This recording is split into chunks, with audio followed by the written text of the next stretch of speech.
Good morning সবাইকে। কেমন আছো তোমরা? আমাকে দেখো, আমি আর মুখে কিছু বললাম না। দেখো আমার, তোমরা নিশ্চয়ই বুঝতে পারছো আমি কেমন অবস্থায় আছি। সেদিনকে তোমাদেরকে যে ভিডিও প্রোভাইড করলাম না, তারপর থেকে আমার এরকম অবস্থা। 3 দিন গোটা আমি বিছনায় পড়ে আছি। তো আর কিছু বলার নেই তোমাদেরকে। তো সেই ভিডিওটা আমার দেখার পরে একজন কমেন্ট করেছিল, তো বলল যে বোন তুমি চিন্তা করো না, আস্তে আস্তে সব ঠিক হয়ে যাবে। আমার তাকে খুব ভালো লেগেছে। আমি তাকে খুব ধন্যবাদ জানাই দিদিভাইকে। খুব ভালো লাগলো তার কথা শুনে।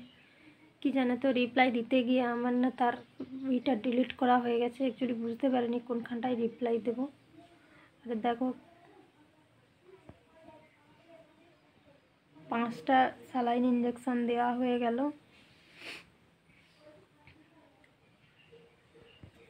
আজকে একটু সকাল থেকে একটু সুস্থ মনে হচ্ছে, তবে স্যালাইনটা একটু ঝুলতিছে। এটা শেষ হয়ে গেলে মোটামুটি বন্ধ করে দিবে। একটু বাইরের দিকে যাব, রুমে পড়ে আছি আজ 2 দিন।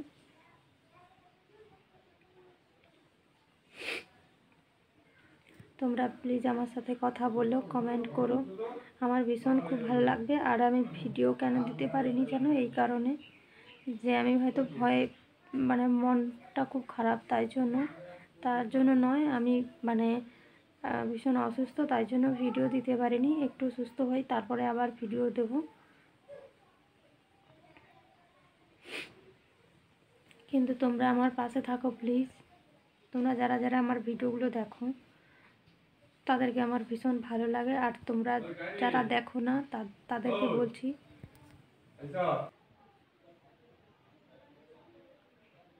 তোমরা আমার পাশে থেকো, আমাকে ভালোবাসা দিও একটু, যাতে আমি ভালো করে ভিডিও করতে পারি। আর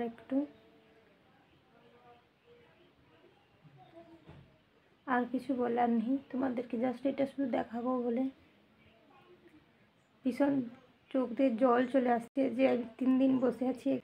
আর শরীরটাও ভীষণ অসুস্থ লাগছে এখনও, ভীষণ দুর্বল লাগছে। মাথা, এই যে বসে আছি যেন ভীষণ মাথা ঘোরাচ্ছে। আমার বর একটু ভাত রান্না করতেছে,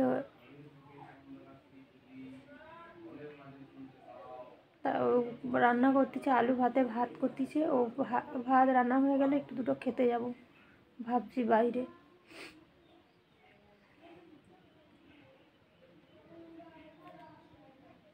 তো সুস্থ হই, তারপরে আমি তোমাদের সাথে সুস্থ হওয়ার পরে ভিডিও করব এবং তোমাদের সাথে কথা বলবো।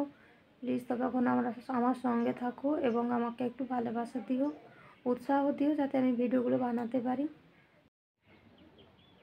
তো দেখো বন্ধুরা, বাইরে চলে এসেছি, একটু ভাত খেয়েছিলাম, গরম ভাত আর আলু মেলা ভাত খেয়ে দিয়ে একটু বাইরে শুয়ে আছি। একটা স্যালাইন চলতেছে, নতুন করে একটা দিল।